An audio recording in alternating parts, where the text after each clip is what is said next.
In this video, I'm going to show you how to replace the sun visor on this Nissan Pathfinder. Let's get started.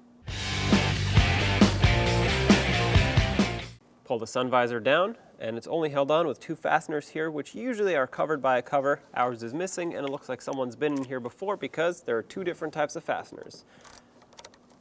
I have a Phillips head and a 7mm headed screw here. I do believe they're both supposed to be Phillips head, so you have those, take that off, but really, whatever's here, remove it.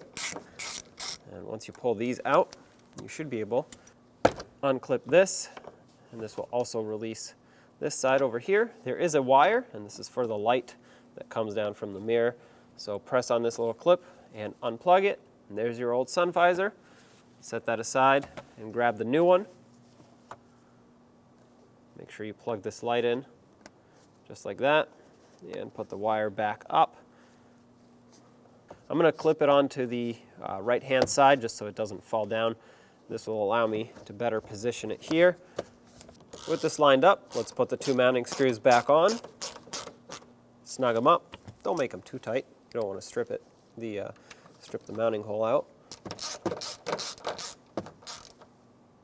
That's tight. At this point, you want to put that cover back on. I don't have mine, so there you have it.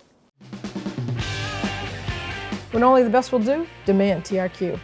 The only company that lets you view before you do. TRQ is committed to offering the highest quality aftermarket auto parts that are engineered for peace of mind. Thanks for using and viewing with TRQ.